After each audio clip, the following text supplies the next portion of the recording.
Welcome to the listening room, everyone. My name is Benjamin, and today I'm bringing some news that's really not new at all. It's just within the last at least few days. Andy LaRocque, the guitarist for King Diamond, has parted ways after more than 4 decades, and I kind of wanted to share my thoughts on it. Not that everybody hasn't shared their opinion and all that kind of stuff, um, but just it kind of came as a shock to me. Just not really having looked into interviews and things like that, it was unexpected to me. Now, when looking deeper into it, it kind of makes sense with Andy wanting to have the creative edge and creating new things, and King Diamond just hasn't released anything in 19 years, any studio albums or anything like that. And, they've been touring for a long time. Obviously, they toured with Overkill at one point, which obviously killer lineup. But the time to part ways was there. I did order my copy of Lex Legion. That should be coming in soon. I've heard it was really good, and I wanted to check it out, especially since Andy's one of the guitarists on there. King Diamond is replacing him with Gus G, and my initial thoughts on that, I just don't know if that's gonna work. I mean, Andy is such a talented guitarist. He's one of my favorites. And while Gus isn't bad by any stretch, I'm not sure he really fits the King Diamond side of things. But I hope to be wrong in a lot of ways.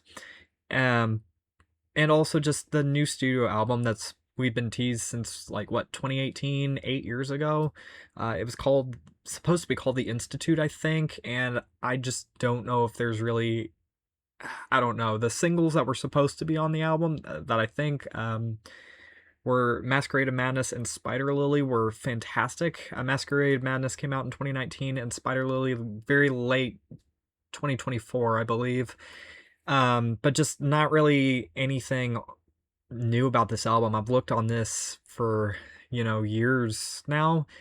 Maybe not years is the right word, but, you know, I don't, this album, it's been so long in between albums that I'm really not sure how hyped I am for it. And even the new Merciful Fate album, I'm not really that excited about in some ways, just because it's been so long. But that's not the entire thing that I wanted to rant about, of sorts. I kind of didn't really want to do that, or didn't think I was going to do that, but I did anyway. But really what I want to do here is highlight some of the great things that Andy LaRocque has done within King Diamond. And I don't have all the albums yet. Some of them are on the way. They will be shipping in August, I believe. I have the first 6 King Diamond albums here, I think. And, it how am I trying to word this? I only have the first 6, so I'll just be going over some of the songs on here, and then I'll be doing a deeper King Diamond CD collection and ranking later down the road. King Diamond obviously is the singer for his solo project. He was still is the Merciful Fate lead singer. They produced 7 albums, and then King has produced 12. But I want to highlight just how just King and Andy worked so well together, and just the guitars, the vocals really worked well. And obviously there's been so many great musicians in here, including Mickey D on drums, and he's one of my favorites as well. King also being one of my favorite singers as well in the metal world. We're gonna start out with this beauty right here, Fatal Portrait, and I will just say, I wasn't huge into this album when I very first heard it, and I was like, it has some decent stuff, but it wasn't as memorable for me. And then I heard it earlier this year all the way through, and I'm like, this album blew my mind. And I didn't think anything like that I already had in my collection was going to do that. But I put it in the CD player one day, and I was like, this album from top to bottom is sublime. It's just so good. And obviously the horror element that King has incorporated in everything he's done, and most every single album he's had, is a concept album to a certain extent. And what this album to me sounds the most haunting of all of them, but Andy's playing, well, to me it's a little bit more reserved than maybe some of his other ones. Maybe he got more ambitious as time went. I really like the play that he does on here. It just sounds different, and it really, like, it's different from Denner and Sherman on Merciful Fate, but it is no less impressive, and he's one of my favorites through these albums, and just every album he really ever did that he's even been on and in collaboration with, he's just awesome. Um, the Candle is great, but that's a great opener. But as I've gone on, the Jonah and I hope I'm pronouncing it Sharon or Sharon. I think Sharon, but anyway, those are two of my favorite songs by King, by the King Diamond, and I just really love the playing on those two songs. The riffs are incredibly memorable, not just on those songs, but on just all of the rest of the stuff I'm going to go over, and especially those two in particular.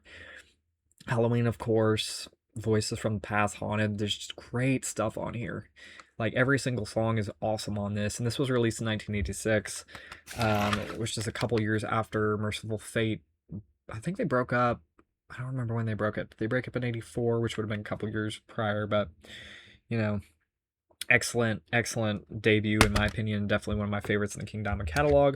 And then of course everybody knows the masterpiece that's Abigail, and I really do like this album a lot. I think his play is really great and memorable on this whole album. Arrival, A Mansion in Darkness is one of my favorite solos that he ever did. 7th Day of July 1777. But Omens is an interesting one. That has one of my favorite guitar solos in it as well. And of course, Abigail is such a memorable guitar song. And I mean, it's not only instrumental, but it's just super memorable. And that's a great album as well. Then we come to Them. This was 1988. Abigail was 86, I believe. Or was it 85? I was saying 87, I don't think. Or was it 87? Wait, what am I saying? Okay, Fatal Portrait was 86, Abigail 87, and Them was 88. Welcome Home, awesome, awesome song. Invisible Guest, Them, I mean, Twilight Symphony, I believe. Or is it The Accusation Chair? That's really memorable. But anyway, this has great stuff on it as well. Obviously, just the playing from Andy LaRocque is incredible on this all the way up and down.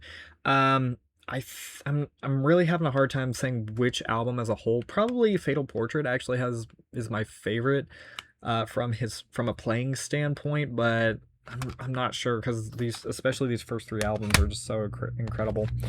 As is this one, Conspiracy, At the Graves, Visit from the Dead. Cremation is one of my favorite instrumentals of all time, and I think the guitar playing on that is just incredibly memorable and just very. Andy has a unique style, only to him, and that's what I love about him is that he's not afraid to be ambitious with the stuff that he plays, and it's just really, really memorable as a whole. Then we have The Eye, which has super awesome guitar playing on it. Shocker. Title track, Eye of the Witch. Well, I guess I don't know if that's technically the title track because, The Eye and then The Eye of the Witch. Burn has really great stuff in it. The Trial, very memorable. Just great stuff on here. Very memorable album.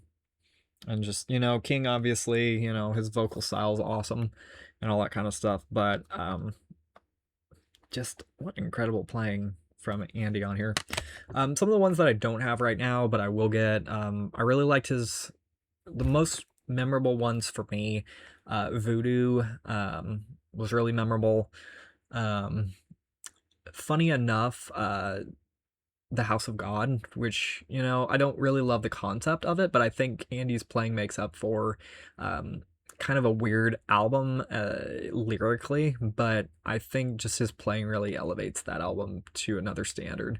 And then The Puppet Master, that's another one that I really like. And Give Me Your Soul Please, I liked quite a bit. I'm probably leaving out some that I'm mostly not getting off the top of my head. But I will say from Voodoo, the title track was really great and memorable. That's probably one of my favorites. Low House is awesome. From the House of God, obviously. The Trees Have Eyes, it's one of my favorite King Diamond songs. Black Devil was good. And what else? I mean, there's more on that I can think of. Um, The Wolf. Was that the song? I think that's the song. And then Give Me Your Soul Please, Mirror Mirror was very memorable. And I thought I highlighted one more. Puppet Master, just a lot of that whole album as a whole was really great guitar wise. So what I will say is that even though I was very shocked and not really pleased that the collaboration has ended, and I'm not saying this is anybody's per se fault, and I'm just disappointed that we're not going to have another album from the King Rocque duo, but they produced 12 great albums, and Andy's playing elevated the music to another level. If King had had another guitarist, I don't think his solo career would have been nearly as memorable or great at all. And that's why I'm hesitant on hearing another guitarist, but also I don't want to have a closed mind because Gus G is, he's talented. So we'll see if anything happens with that. But nonetheless, thank you guys so much for watching and hearing my thoughts about this. Let me know your thoughts in the comments below. If you guys have different insights as to what you think this will be about, or how good or not it will be, just let me know in the comments. And just I will say, let's celebrate Andy LaRocque's career in King Diamond as much as we can, because just what are your 10 favorite songs maybe from King Diamond because of Andy, or you can just say 10 favorite King Diamond songs, but Andy's guitar playing, it makes these albums, in my opinion. Yeah, King's voice obviously, but to be on another level guitar wise wouldn't have happened without Andy LaRocque. So thank you all so much for watching, and I will see you all in the next video. Take care, everybody.